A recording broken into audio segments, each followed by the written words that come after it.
ચાલો આગળ વધીએ આપણે.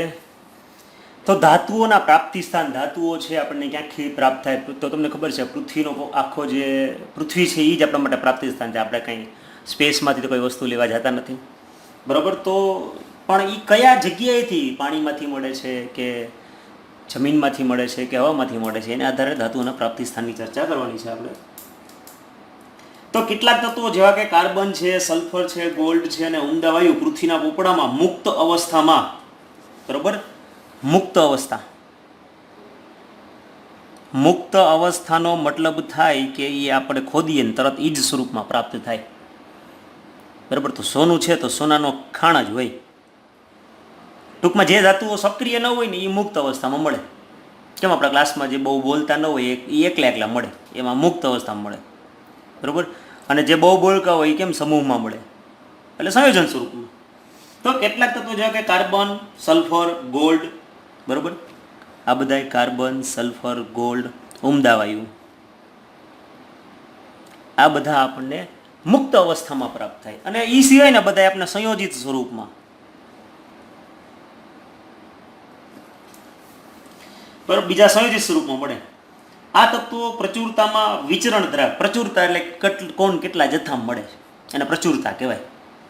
તો વેરિએશન છે, હરખા નથી, બધા હરખા જથ્થામાં નથી મળતા, બરાબર? ધાતુઓમાં એલ્યુમિનિયમ ખૂબ જ વિપુલ પ્રમાણમાં મળે છે અને તે પૃથ્વીના પોપડામાં સૌથી વધુ પ્રમાણ 8.3% વજનથી ધરાવતું ત્રીજા ક્રમનું છે, બરાબર? તો ધાતુમાં સૌથી વધુ પ્રમાણ, ધાતુમાં નંબર 1 એલ્યુમિનિયમ. કેટલા ટકા? તો કે 8.3% વજનથી. અને બધા તત્વોની કમ્પેરિઝન કરીએ તો એનો ત્રીજો નંબર. ઓમ પહેલો નંબર ધાતુમાં, અને ઓમ જોવું તો ત્રીજો નંબર. બધી તત્વોમાં કહ્યું તો ત્રીજો. તો સૌથી વધુ પ્રમાણમાં 8.3% ધરાવતું અને ત્રીજા ક્રમે છે. તો 8.3 છે એ ત્રીજા નંબરે છે એલ્યુમિનિયમ. અબ્રક અને માટી સહિત ઘણા અગ્નિકૃત ખડકોનો મુખ્ય ઘટક છે, બરોબર? અબ્રક અને માટીમાં આ ઘટક છે. કેટલાક જેમસ્ટોન એલ્યુમિનિયમ કયા સ્વરૂપમાં મળે છે? તો અબ્રક, માટી, આ બધાને ખનિજો સંયોજિત છે. તો સંયોજિત કીધું ને, તો એને માટી છે, અબ્રક છે. જેમસ્ટોન, જેમ્સ બોન્ડ નહીં, જેમસ્ટોન, બરોબર, એમાં એ એલ્યુમિનિયમ ઓક્સાઇડ સ્વરૂપમાં હોય, તો એ અશુદ્ધ સ્વરૂપમાં હોય છે. ઉદાહરણ તરીકે માણેક, રૂબી, માણેક અને નીલમ જેવા જેમસ્ટોનમાં અનુક્રમે ક્રોમિયમ અને કોબાલ્ટ અશુદ્ધ તરીકે હોય. તો માણેક છે એમાં ક્રોમિયમની અશુદ્ધિ છે અને નીલમ છે એમાં કોબાલ્ટની અશુદ્ધિ છે. તો આ બધા MCQ થી આવો, કોની કેમાં અશુદ્ધિ, બરાબર? જેમસ્ટોનમાં Al2O3 ની અશુદ્ધિ, માણેકમાં ક્રોમિયમની અશુદ્ધિ, નીલમમાં કોબાલ્ટની અશુદ્ધિ છે. રેડી?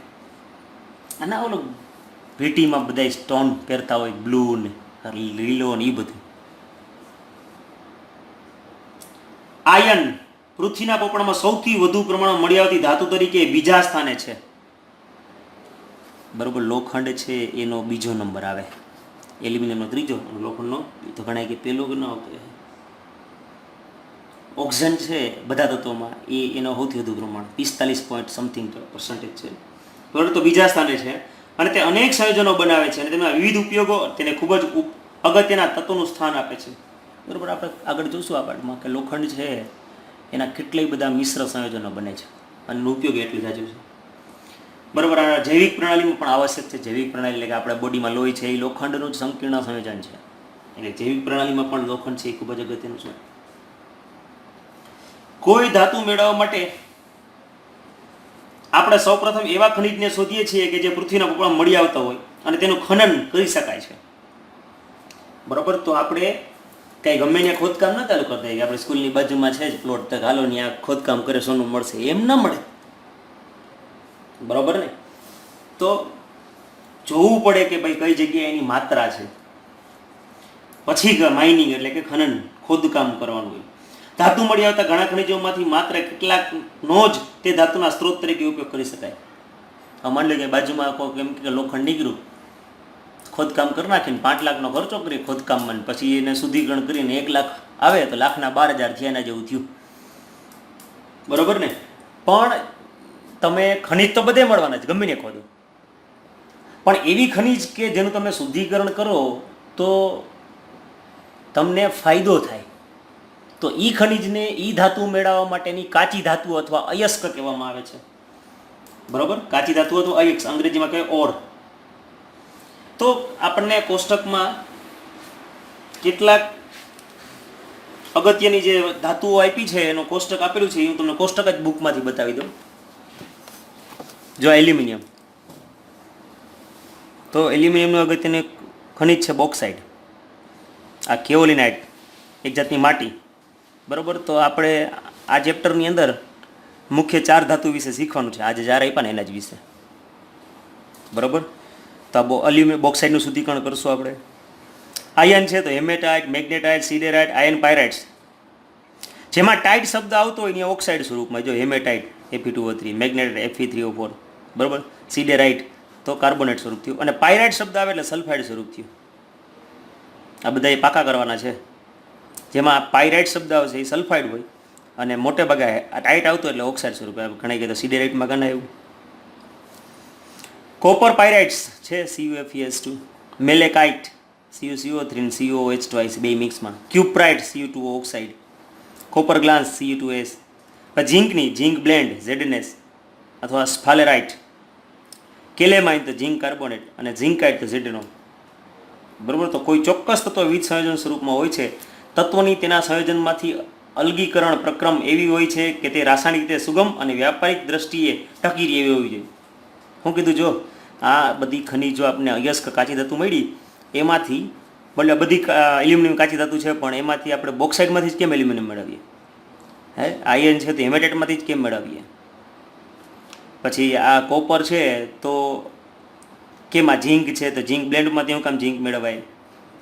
તો એ કઈ જગ્યાએ આપણને મળે છે, પ્લસ એમાં એની કેટલી માત્રા છે, રાસાયણિક રીતે કેટલું સુગમ એટલે કે સરળતાથી થાય છે, અને પૈસા છે તો વિટામિન એમ તો વધવા જ જોઈએ.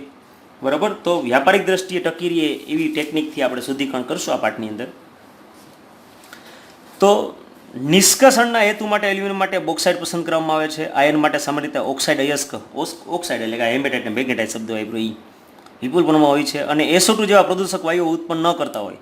એટલે ત્રીજો મુદ્દો એ પણ છે કે આપણે પૈસા વધવા જોઈએ, રાસાયણિક રીતે હેલું પડવું જોઈએ, અને પર્યાવરણનું પ્રદૂષણ થવું જોઈએ નહીં.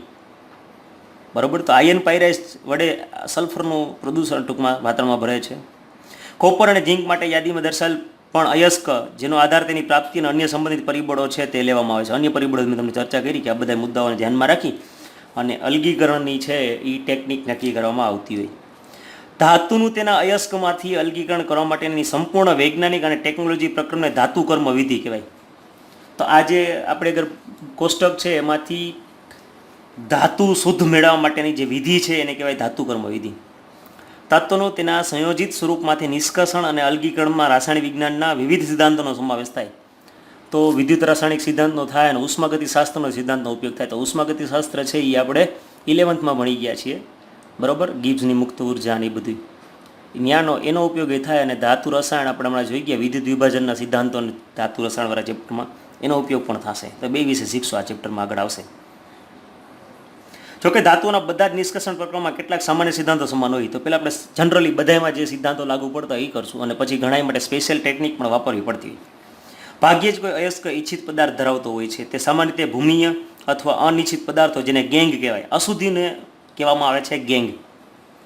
બરાબર, તો તમે જે અયસ્ક કાઢો તેમાં ઈચ્છિત ધાતુ હોય ને અનિચ્છિત હોય, અને ભૂમિય કચરો એટલે કે માટી રેતી કચરો બધું હોય, એ બધાને ગેંગ કહેવાય.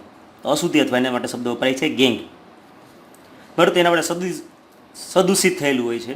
ધાતુનું અયસ્કમાંથી નિષ્કર્ષણ અને અલગણ માટે નીચેના મુખ્ય તબક્કાઓ છે. તો 3 તબક્કા અહીંયા આપ્યા છે. 10મું ભણતા હતા અહીંયા 8 ચેપ્ટર આવતું, એમાં 5 તબક્કા હતા, આમાં 3 તબક્કા છે.